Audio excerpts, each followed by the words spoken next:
Assalamualaikum warahmatullahi wabarakatuh. Adanya kelompok yang memisahkan diri dari kaum muslimin.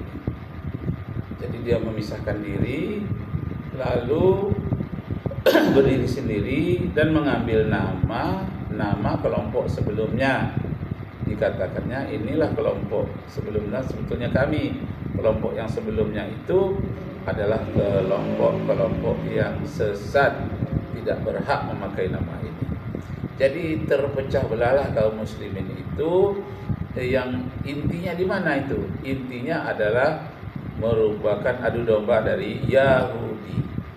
Jadi Yahudi ini menciptakan dua kelompok yang menyusup dari dalam umat Islam. Yang pertama kelompok yang sangat bebas, hampir-hampir keluar dari Islam. Itulah yang menghalalkan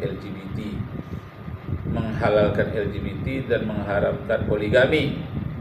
Yang kedua, ini kelompok kanan, kelompok kiri terlalu kiri.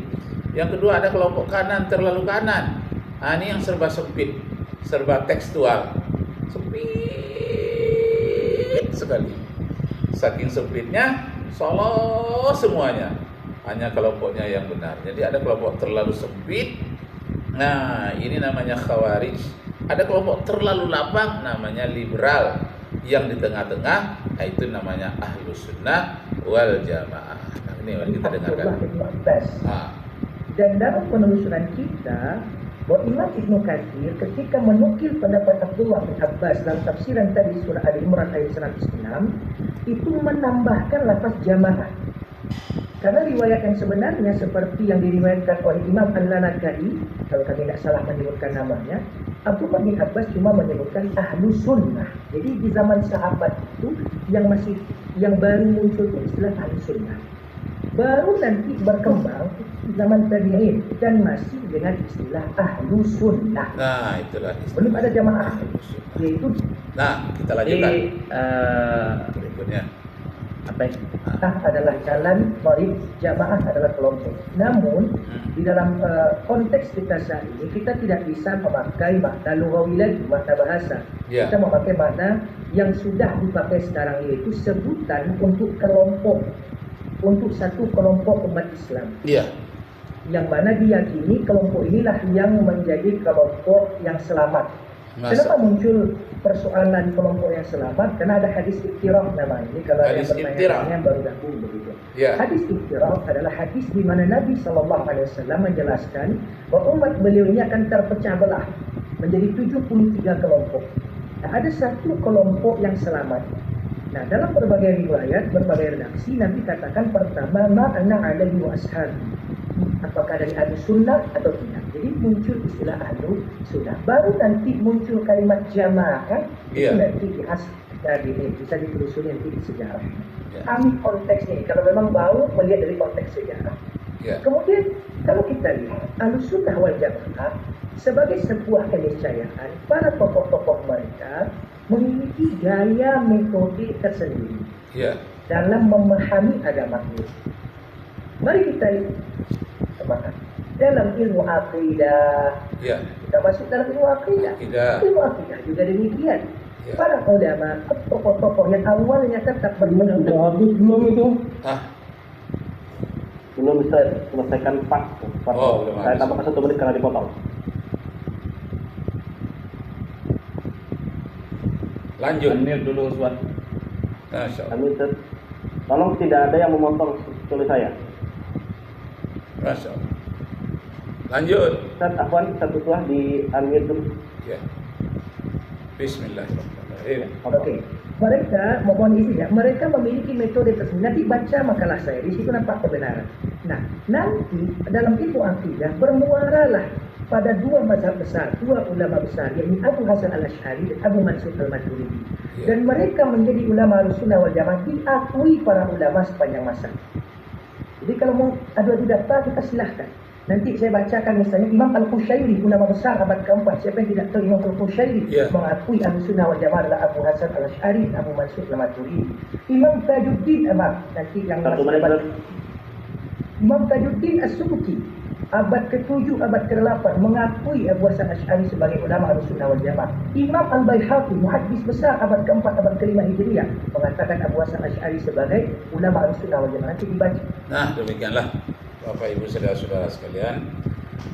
Ini tadi diskusi tentang adanya kelompok yang menuduh Imam Asy'ari itu sebagai kelompok sesat, terutama yang menyatakan Al-Asy'ari itu sebagai kelompok sesat adalah Abdul Qadir Jawas dalam salah satu makalahnya mengatakan kelompok sesat.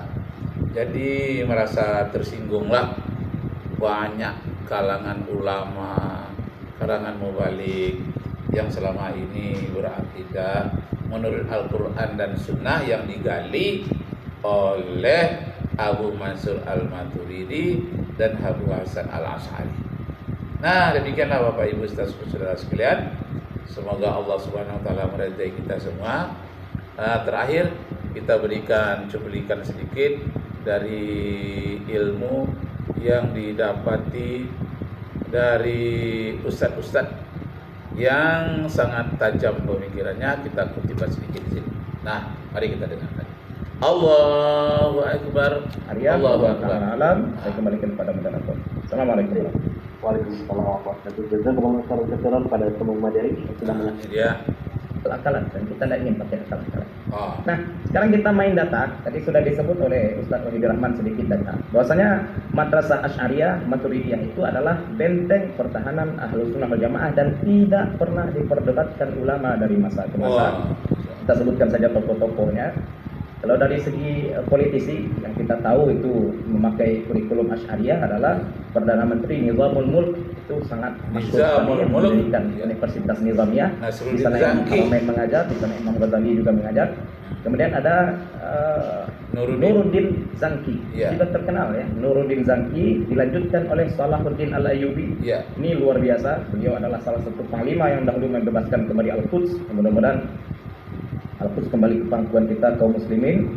Salahuddin Al-Ayyubi. Kemudian juga kita sebut Sultan Muhammad Al-Fatih. Beliau adalah representasi Maturidiyah. Dua panglima yang dipuji oleh Nabi sallallahu alaihi wasallam 711 Masehi memakai konsep Asy'ariyah dan juga Maturidiyah. Kemudian juga kita tahu bahwasanya Madrasah Asy'ari itu bukan cuma Imam Asy'ari, tapi lintas zaman selalu dilanjutkan oleh orang-orang yang cemerlang.